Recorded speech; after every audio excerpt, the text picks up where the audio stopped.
everybody, it's Becky. Today is Monday, April 2nd, and today I didn't do so well. I gained 1.4 pounds, but it's okay.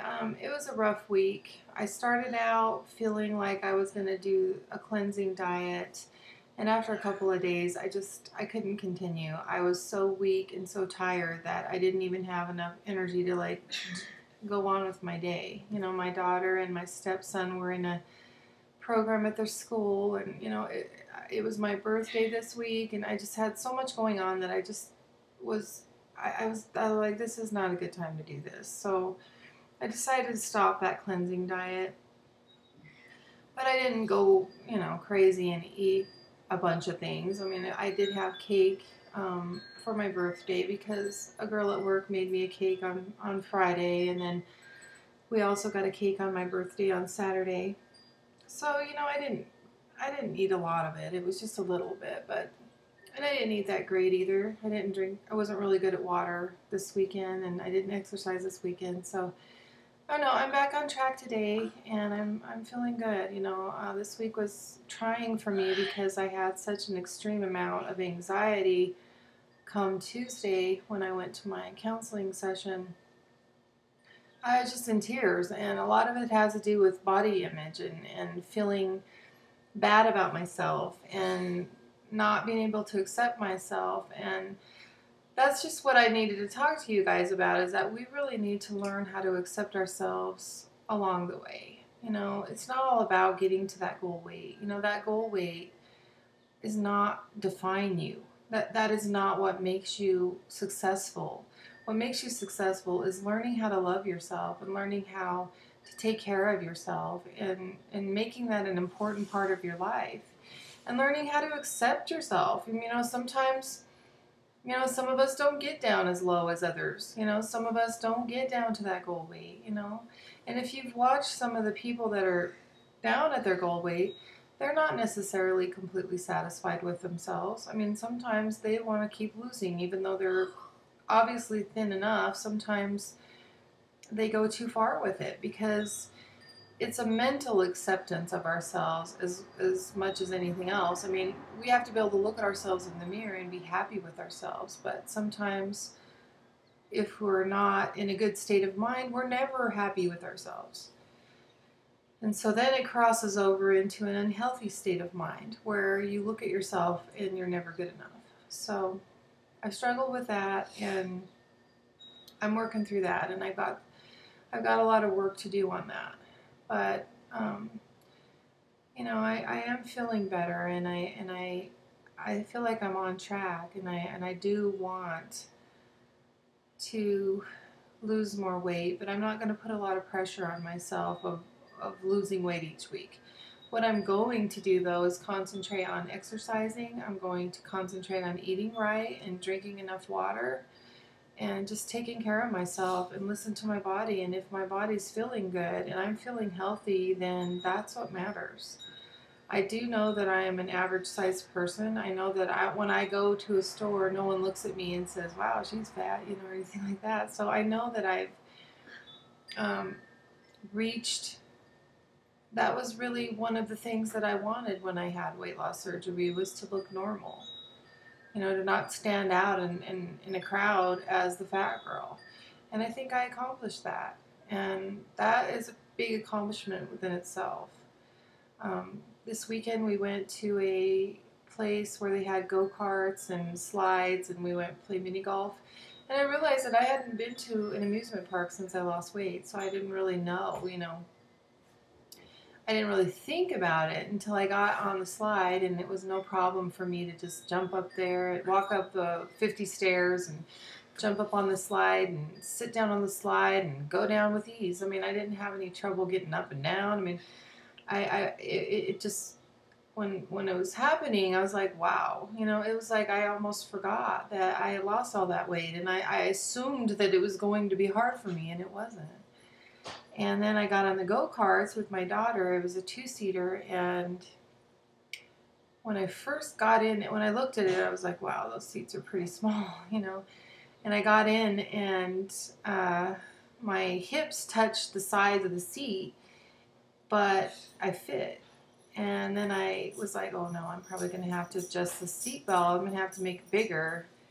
But I didn't. I actually went and the seat belt latched right away. I didn't even have to make any adjustments. So that was a non-scale victory, and I felt really good about it. When I got off, I asked my husband and I asked my 18-year-old daughter, I was like, did your hips touch the sides of the seats? And they were like, oh yeah. And I was like, really good. It made me feel good that I'm an average sized person now. And so, you know, I have to take the good that I see and celebrate those moments, because 80 pounds ago I wouldn't have been able to do that. So my goal this week is to exercise every day and eat right, and if I lose weight, great. If not, as long as I'm feeling good, that's what matters.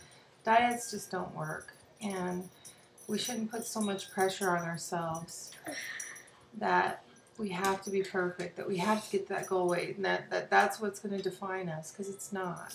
We're people, and we don't know how long we have. You know, you could die tomorrow, and you wouldn't be at your goal weight, so you wouldn't feel like you were complete. Well, don't do that to yourselves. You know, love yourself. It's a work in progress for me. I never really have. It's been a very hard thing for me, but I'm really learning how. I really want to. You know, I want to be able to accept myself and love myself. I think that's what's held me back, is the lack of respect and love for myself. So that's what I'm working on. I guess that's about all I had this week. Turned 44 on Saturday, and it wasn't depressing. I felt pretty good, you know. It was like, actually, in a way, think about it, I actually look and feel better than I did when I was 34. So that's a pretty good thing. I mean, I could have been 100 pounds heavier by now if I hadn't had lap band. Could have been up to 350 pounds by now, and looking worse than ever. You know, I don't know where I would be if I hadn't had it. I have to look at the good and say, wow, you know, you've come a long way, and you look pretty darn good for 44 years old, you know. And I think birthdays have always been hard for me, and I realized why this weekend. I was like, when my husband took me shopping and he would spend the day with me, and I knew he didn't necessarily want to go to the Butterfly Pavilion and stay in that butterfly gift shop as long as I stayed in there, and then go shoes shopping. I know he didn't want to do any of those things, but he did it for me, for my birthday. But I felt guilty. And I think that's what it is. I'm so used to doing for other people that when people do stuff for me, I don't know how to handle it. I feel guilty when people do stuff for me.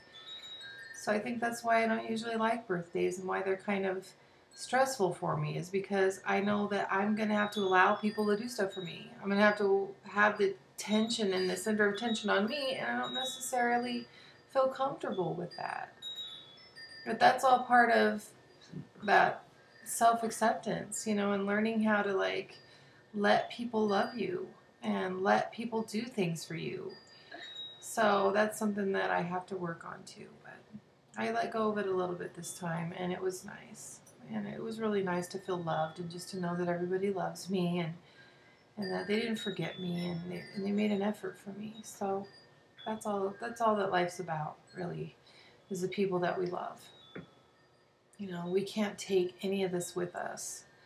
We can't take anything with us except for that love that we have for people, and the love that they have for us. And our body size does not define us. It's not who we are.